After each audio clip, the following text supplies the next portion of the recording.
Merci de nous rejoindre sur Al24 News pour votre journal de 19h à la une de l'actualité internationale de ce jeudi 1er mai. Génocide à Gaza, les Palestiniens continuent de payer un lourd tribut en victimes. Le bilan global de l'agression sioniste grimpe. 52 418 martyrs et 118 091 blessés depuis le 7 octobre 2023.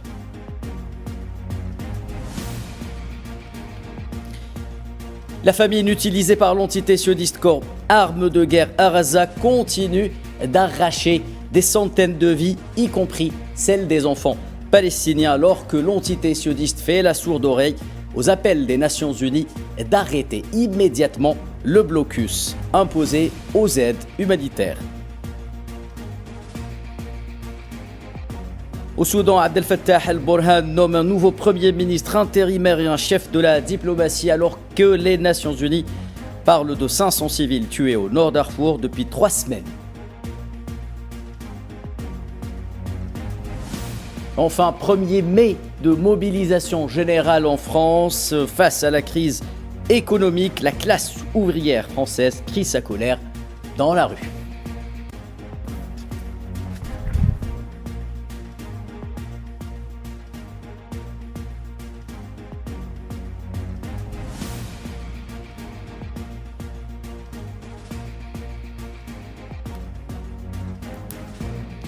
Madame, monsieur, bonsoir. Pas un jour ne passe sans que les Gazaouis paient un lourd tribut en victimes civiles.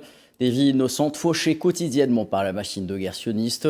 Les corps de 18 martyrs et 77 blessés sont arrivés dans les hôpitaux de Gaza au cours des dernières 24 heures.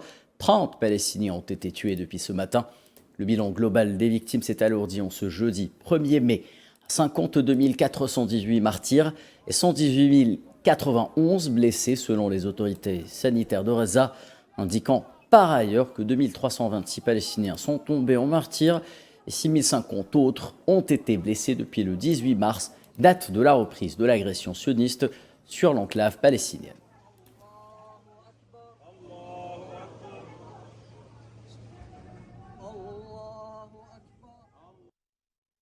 Et au moins 6 martyrs sont tombés ce jeudi au centre de l'enclave palestinienne, dont 3 membres d'une même famille tués dans une frappe sioniste ayant visé les abords de la mosquée El-Bachir à Hayat Toufah.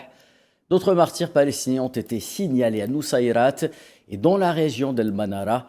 Un homme et un enfant ont par ailleurs été tués à Choujaï.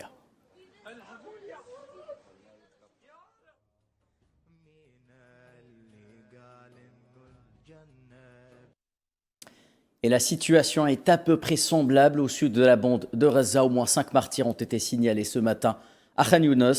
Parmi eux figurent des enfants. Ils ont été tués dans des bombardements sionistes ayant ciblé une maison située au niveau du camp ouest de la ville de Khan Younes.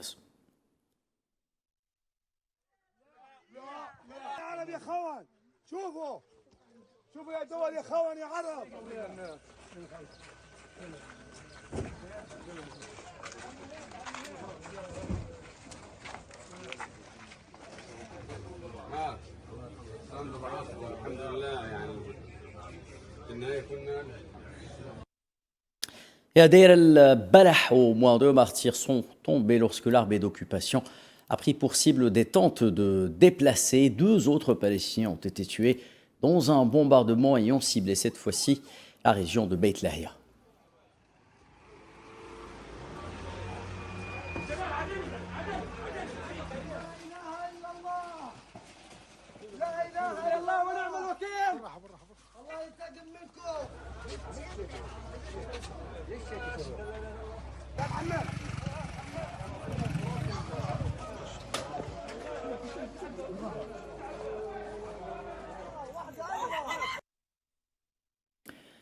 Comme si perdre la vie sous les bombes et les balles sionistes ne suffisaient pas, les Palestiniens de Gaza doivent aussi faire face à une mort quasi certaine du fait de la famine, sans cesse utilisée comme arme de guerre par l'entité sioniste, incapable de surmonter ses échecs sur le plan militaire. Une fin indescriptible qui guette avant tout les âmes sensibles et les corps frêles des enfants. Des Palestiniens se sont rassemblés à Dar el-Balah et à Nusayrat, dans le centre de la bande de Gaza, pour obtenir leur unique repas de la journée, alors que les stocks de nourriture s'épuisent en raison du blocus humanitaire imposé par l'entité sioniste depuis près de 2 mois. Sur ces images, on y voit un enfant ramassant les restes de lentilles dans la marmite. Par faute de moyens, les cuisines caritatives risquent de fermer, ce qui aura un impact dévastateur sur la population déjà affamée. Il n'y a désormais plus de repas à distribuer aux Gazaouis. C'est la famine. Comment nourrir nos enfants? Il n'y a ni nourriture ni boisson. Où allons-nous? La fermeture des cuisines caritatives serait une crise majeure. Abou Hamza Fawaz, qui travaille à la cuisine caritative de Dar el-Balah, a déclaré que celle-ci fermerait dans quelques jours en raison du manque de nourriture et de bois. Dans quelques jours, la cuisine de l'association fermera. Nous ne pouvons pas continuer à cause du manque de beaucoup de choses comme la nourriture et le bois. Tout n'est pas disponible. Des Palestiniens se bousculaient et criaient en tenant leurs casseroles et récipients, tentant désespérément de ne pas rentrer chez eux les mains vides.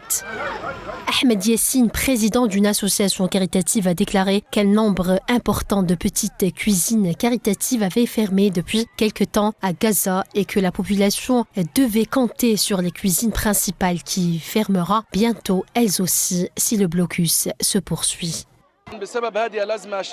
À cause de cette crise, de plus en plus de personnes se rendent aux cuisines caritatives qui fonctionnent encore. Nous commençons à travailler à 6 heures du matin et à cette heure-ci, nous trouvons des gens assis à attendre de la nourriture, surtout des femmes et des enfants. Certains rentrent chez eux sans rien avoir reçu.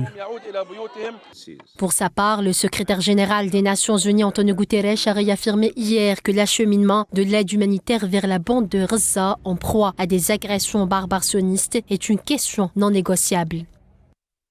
Depuis environ 2 mois, l'entité sioniste empêche l'entrée de la nourriture, du carburant, des médicaments et des fournitures commerciales à Gaza, privant ainsi plus de 2 millions de personnes d'une aide vitale. La bande de Gaza, qui compte environ 2,4 millions d'habitants, dépend quasiment entièrement de l'aide humanitaire. Toutefois, celle-ci a été totalement interrompue depuis le 2 mars dernier à la suite de la fermeture des points de passage par le bourreau sioniste, ce qui a entraîné une détérioration majeure de la situation humanitaire. Le programme alimentaire mondial a pour rappel annoncé avoir épuisé l'ensemble de ses stocks alimentaires destinés aux Palestiniens à Gaza. L'agence humanitaire la plus importante des Nations Unies à Gaza a condamné le blocus sioniste de 2 mois sur l'enclave palestinienne au milieu de bombardements quotidiens, le qualifiant de tueur silencieux. S'exprimant devant le bureau des Nations Unies à Genève, la porte-parole de l'Agence des Nations Unies pour les réfugiés de Palestine dans le Proche-Orient a condamné le blocus de l'aide humanitaire imposé par l'entité sioniste aux civils dans la bande de Gaza.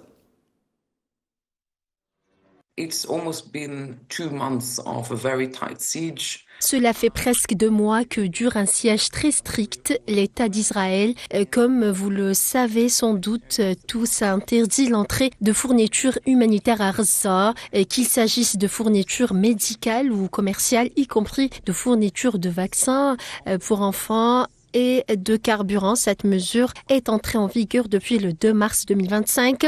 Le siège de Gaza est un tueur silencieux d'enfants, de personnes âgées, des plus vulnérables de la communauté.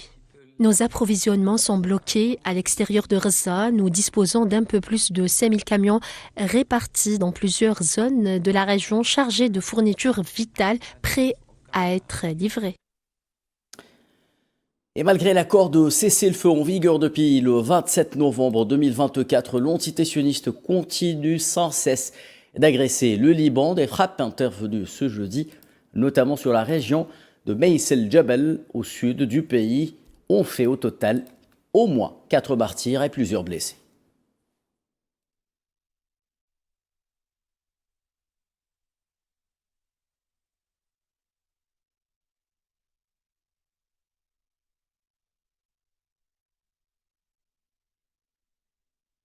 Et au lendemain d'une nouvelle agression sur la Syrie, Les forces d'occupation sionistes ont été aperçues ce jeudi à la frontière dans les hauteurs du plateau du Golan occupé, comme vous pouvez le voir sur ces images.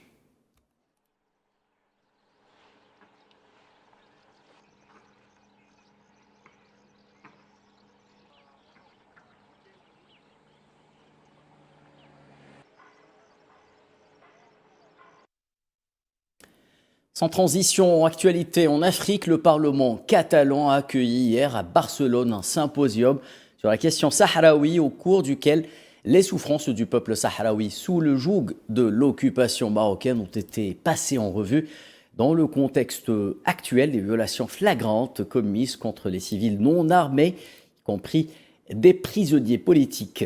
La conférence organisée par le groupe d'amitié de liberté du Sahara occidental s'inscrit dans le cadre des activités de la marche pour la liberté menée par l'activiste française Claude Mangin vers la prison de Qanitra au Maroc, réclamant la libération des prisonniers politiques sahraouis dans les prisons de l'occupation marocaine, arrivés, rappelons-le, il y a 4 jours sur le sol espagnol.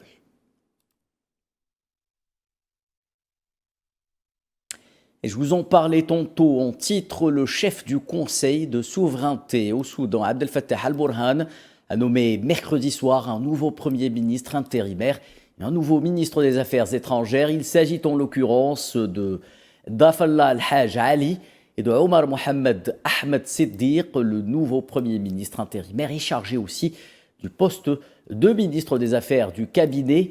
A noter que le poste du Premier ministre était vacant depuis la démission du dirigeant civil Abdallah Hamdouk en janvier 2022. Al-Burhan avait présenté en février dernier son nouveau projet de gouvernement intérimaire composé de personnalités indépendantes alliées aux forces armées soudanaises.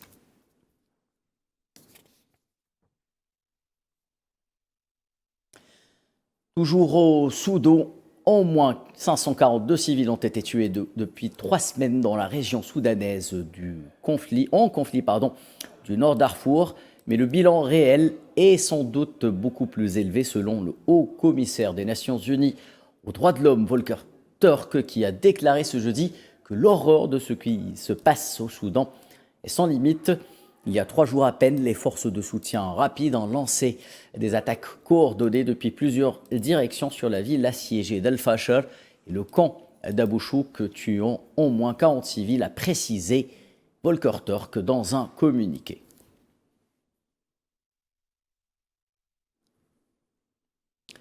Et le Conseil de sécurité des Nations Unies a décidé mercredi de proroger jusqu'au 9 mai le mandat de la mission des Nations Unies au Soudan du Sud, la MINUS, à l'unanimité de ses 15 membres par la résolution 2778.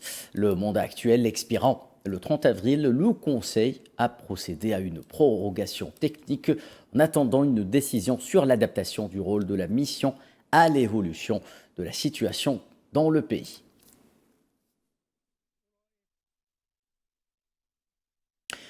Direction l'Europe, je vous en parlais en titre, c'était un 1er mai de contestation en France. Des manifestations grandeur nature ont eu lieu tout au long de la journée, relançant ainsi la lutte ouvrière et syndicale, alors que le gouvernement se perd en conjecture face aux crises multidimensionnelles alimentées par une montée sans précédent du racisme et de l'islamophobie. Mais la rue refuse de céder à l'extrême droite et à ses lubies xénophobes.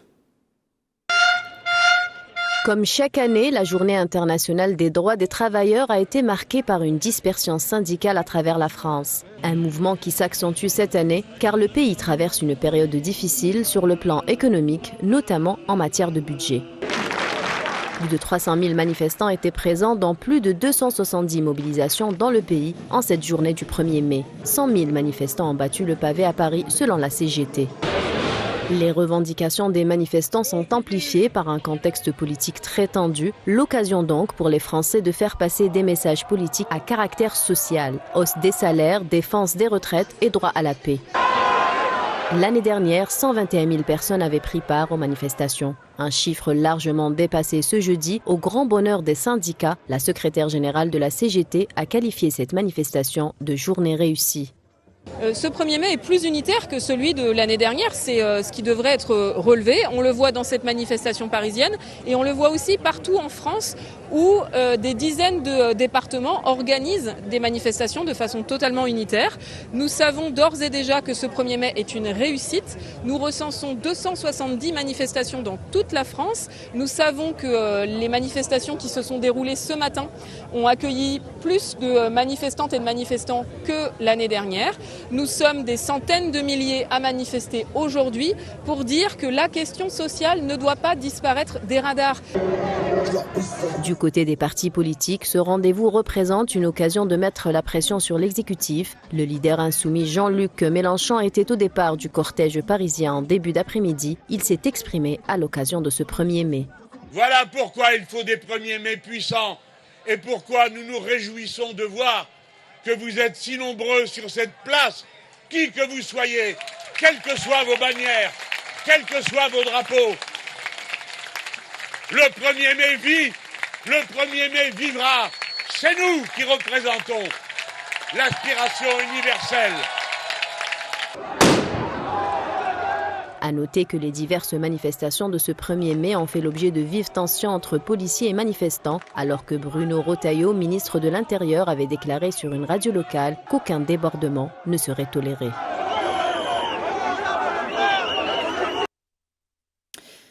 Menacé de dissolution par le ministre français de l'Intérieur, Bruno Retailleau, qui a annoncé avoir engagé une procédure dans ce sens, l'organisation Urgence Palestine dénonce un acharnement contre les organisations de solidarité avec la Palestine, affirmant que c'est sa position de soutien à l'autodétermination du peuple palestinien qui est ciblée.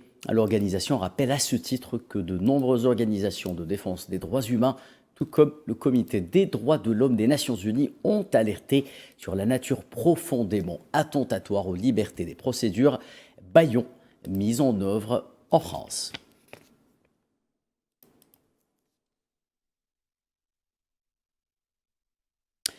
Décryptage à venir de ces deux actualités en France avec Mohamed Benkhrouf qui nous rejoint depuis Paris. Bonsoir monsieur, vous êtes analyste des questions politiques. Selon vous, est-ce que Retailleau agit en quelque sorte en proxy du lobby sioniste en France, vu ses ambitions politiques, afin de tenter de porter un coup à la cause palestinienne quelques jours après que le président Macron a fait des annonces sur une reconnaissance prochaine de l'État de Palestine? Bonsoir Herben, bonsoir à tous. Je pense que aujourd'hui, ce qui est marqué par la politique française, en particulier les manifestations du 1er mai d'aujourd'hui, selon le reportage que vous avez passé maintenant, vous avez des revendications sociales, certes, mais aussi des revendications politiques. Et parmi ces revendications politiques, c'est le droit au respect des libertés fondamentales, liberté d'expression, liberté de soutenir des causes justes. Cela est inscrit même dans la Constitution française, est un droit du citoyen français. Cette organisation est tout de même comme d'autres militants français qui sont contre cette invasion barbare et ce génocide qui est en train de se commettre à Gaza. Et ces voix-là, malheureusement, se sont vus réprimés et aussi poursuivis par la justice pour un antisémitisme créé pour avoir dénoncé ce génocide. Cela est inacceptable dans une démocratie comme la France, qui se prétend qui est l'une des grandes démocraties dans ce monde-là et qui montre un autre visage, Mohamed Benkhrouf, l'utilisation de la force. Mohamed Benkhrouf, justement, au moment où l'exécutif français tente de noyer le poisson quant à la crise économique qui secoue le pays, vous le savez, des centaines de milliers de citoyens battaient justement le pavé en ce jeudi 1er mai pour protester contre les mesures du gouvernement au nom justement de la lutte ouvrière, entre emplois menacés, coupes budgétaires et les reculs, surtout dans les acquis sociaux. Est-ce que les écrans de fumée politiciens suffiront-ils à détourner l'attention justement? Tout à fait, justement, c'est ça l'objectif numéro 1. Pourquoi? Parce que ce gouvernement, comme les gouvernements précédents, les 3 gouvernements qui ont chuté, ce gouvernement aussi, ses jours sont comptés. Pourquoi? Parce qu'il n'a pas pu répondre favorablement aux attentes des Françaises et des Français, des travailleurs et des travailleuses qui sont dans une situation de précarité profonde. Cela augmente aussi les risques économiques en France qui est à la recherche aujourd'hui comment financer le budget 2025. Toutes ces questions sociales, économiques et politiques aussi sur le plan international. Rappelons-le que la question de l'Ukraine, qu'il y a vu aujourd'hui l'accord entre les USA et l'Ukraine pour l'exploitation des richesses minières en Ukraine. Donc la situation aussi de la France qui s'est dégradée de l'Afrique. Tous ces facteurs-là ont fait que le gouvernement et Emmanuel Macron a échoué d'absorber toutes ces questions politiques et économiques et a essayé de détourner l'opinion publique vers une autre affaire qui est menée par l'extrême droite et menée en particulier par Rosaillot qui cherche aujourd'hui à se positionner comme leader de cette droite, de cette nouvelle droite qui guidera la France et qui sauvera la France selon eux. Merci Mohamed Benkhrouf. Merci Mohamed Benkhrouf pour cet éclairage. Je rappelle que vous êtes analyste des questions politiques. Vous étiez en direct avec nous depuis Paris. Sans transition, continent asiatique, nouveau coup de théâtre politique en République de Corée. Le président par intérim et premier ministre sud-coréen Han Duck-soo jette l'éponge. Une démission qui accentue la crise institutionnelle à laquelle le pays est confronté depuis plusieurs semaines déjà. La Corée du Sud peine à entrevoir une sortie de crise politique. Et ce, après la convocation jeudi devant la justice du candidat annoncé favori à la présidentielle, en plus de la démission de 2 figures centrales du gouvernement actuel. La Cour suprême sud-coréenne est revenue sur la relaxe du chef de l'opposition. À cette décision judiciaire s'ajoute un raz-de-marée politique, l'annonce dans la foulée de la démission du président par intérim. Han Duck-soo a présenté ses excuses pour cette démission inopinée et inattendue. Le ministre des Finances, Choi Sang-mok, a lui aussi suivi l'initiative du président par intérim, alors qu'il était pressenti pour lui succéder. Le ministre des Finances a annoncé sa démission alors que le Parlement se réunissait pour voter sa destitution. Le feuilleton politique se poursuit donc en Corée du Sud alors que des élections sont prévues pour le 3 juin pour permettre, en théorie, au pays de sortir de la crise. Le scrutin du 3 juin doit permettre de trouver un successeur à Yoon Suk-yeol, destitué après sa mise en place éphémère de la loi martiale dans le pays en décembre, et contre lequel le parquet sud-coréen a annoncé jeudi une inculpation pour abus de pouvoir, après celle pour rébellion signifiée en janvier. Clôture en musique en Algérie. Qui a dit que les Algériens n'aimaient pas le jazz ? Le théâtre national Mahidine Bachtarzi a fait swinger les amateurs de cuivre pour une soirée dédiée à la célébration de la Journée internationale du jazz. Naliman Zekar s'est rapproché des 3 groupes qui ont assuré le show hier soir. Le temps d'une soirée, Alger a vibré au rythme du jazz et de ses différentes influences pour célébrer la Journée internationale dédiée à ce style musical qui fait swinger. Le Théâtre national Mahidine Bachtarzi a offert aux amateurs de musique 2 heures de concert où l'on a vu passer 3 grands talents de la scène musicale algérienne au plus grand bonheur du public, très heureux de célébrer le jazz entre amis et même en famille. Il faut impérativement que j'aille voir ce que représente le jazz, toute cette musique qui personnellement me transcende, et je fais honneur bien évidemment à mon frère Abdelhakim qui dans ce groupe-là est juste fabuleux, et c'est en fait une musique qu'on ressent et moi ça me transperce. Et je ne suis pas venue toute seule puisque je suis venue en famille. On s'est dit c'est l'occasion de venir et surtout de permettre aux enfants d'être en contact direct avec la culture, et pour moi c'est quand même important de pouvoir leur permettre de découvrir la musique jazz et les acteurs de la scène nationale et internationale. Le bal a été ouvert avec Anwar Qaddour Sherif, un artiste venu tout droit de Suisse pour cette occasion. Avec son mandol, il a offert au public une prestation en hommage à la cause palestinienne. S'en est suivi une performance envoûtante du groupe Tinit, réputé pour leur approche métissée, mêlant sonorités traditionnelles et improvisation moderne. Hassan Zamarani au saxophone, Youssef Bouzidi à la basse et Nezim Zied à la batterie ont fait l'unanimité dans la salle. Et pour finir en beauté, Abdelhakim Steps, piloté par le talentueux Abdelhakim Ait Aissa, a exploré quant à lui les nuances du jazz contemporain à travers des compositions originales aux sonorités très algériennes, de quoi faire danser les plus réticents. Une soirée donc forte en émotions, autoconduite par de jeunes Algériens, déterminés à faire rayonner le pays à travers leur musique et à faire connaître le jazz au grand public.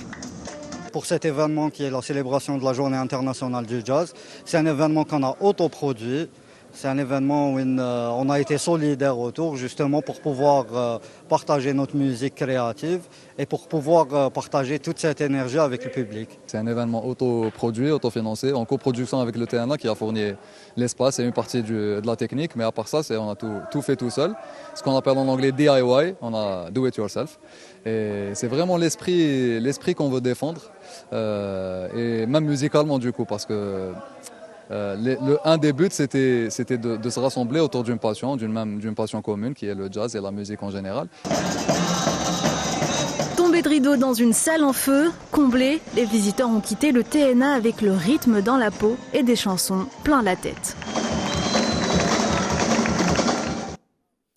Et le jazz qui puise ses origines en Afrique revient donc au Bercail. C'est sur ces belles notes que s'achève ce journal. Excellente soirée sur Al 24.